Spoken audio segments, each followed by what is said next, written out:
Bonjour, il y a longtemps que j'ai pas posté de vidéo, je vais essayer de m'y remettre, promis. Voilà, aujourd'hui c'est un petit bonus. On ne va pas parler directement de fleurs, on va parler du sol, c'est-à-dire le substrat sur lequel poussent les fleurs et tous les végétaux évidemment. Alors ce matin j'étais venue cueillir du millepertuis pour faire un macérat huileux et puis je vois que ici il y a un petit talus. Et on voit bien les différentes couches du sol. Donc je me suis dit que ça serait une vidéo sympa. Déjà, j'ai mis un bâton qui fait à peu près 1 mètre pour que vous ayez une idée de l'échelle. Voilà.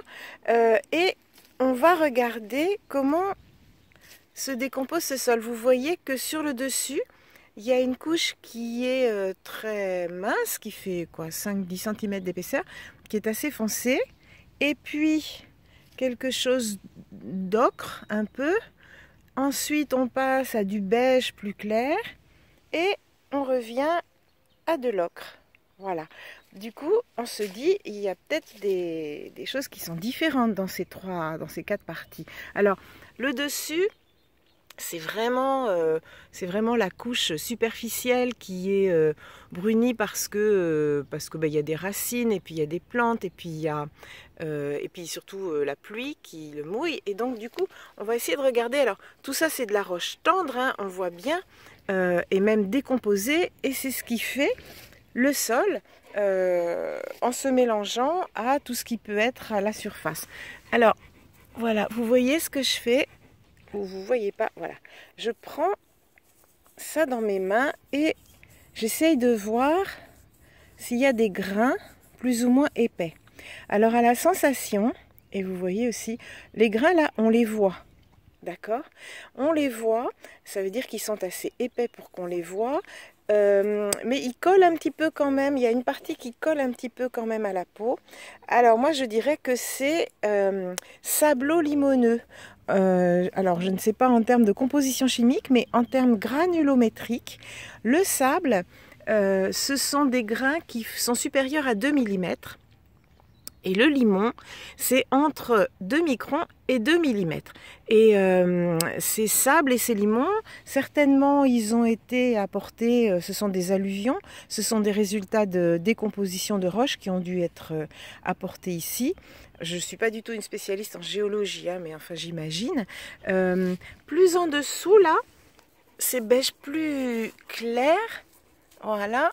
Et là, alors là, c'est carrément sableux, c'est-à-dire qu'on a moins de limon, d'accord, encore un petit peu, c'est un peu plus épais, voilà, et tout en dessous là, où c'est plus, voilà, où c'est plus foncé, et ben là on sent plus les grains du tout, et vous voyez, super, ça fait une bouillasse qui colle au doigt.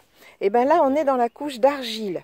L'argile, en définition chimique, ce sont des silicates d'alumine hydraté, ça ne va pas vous dire grand-chose, mais en granulométrie, c'est très important, ce sont des grains qui sont inférieurs à 2 microns.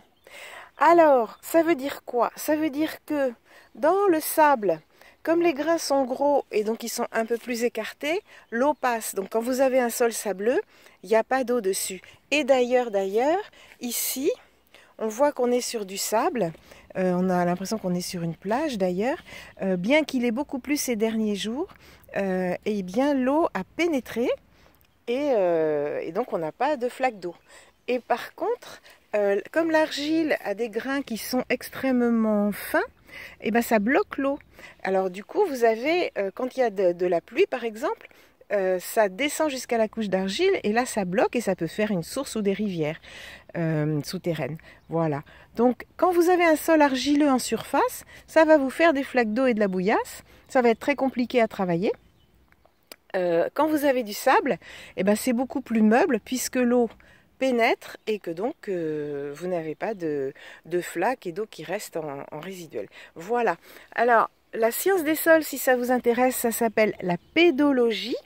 À ne pas confondre ni avec la podologie, ni avec la pédophilie, évidemment.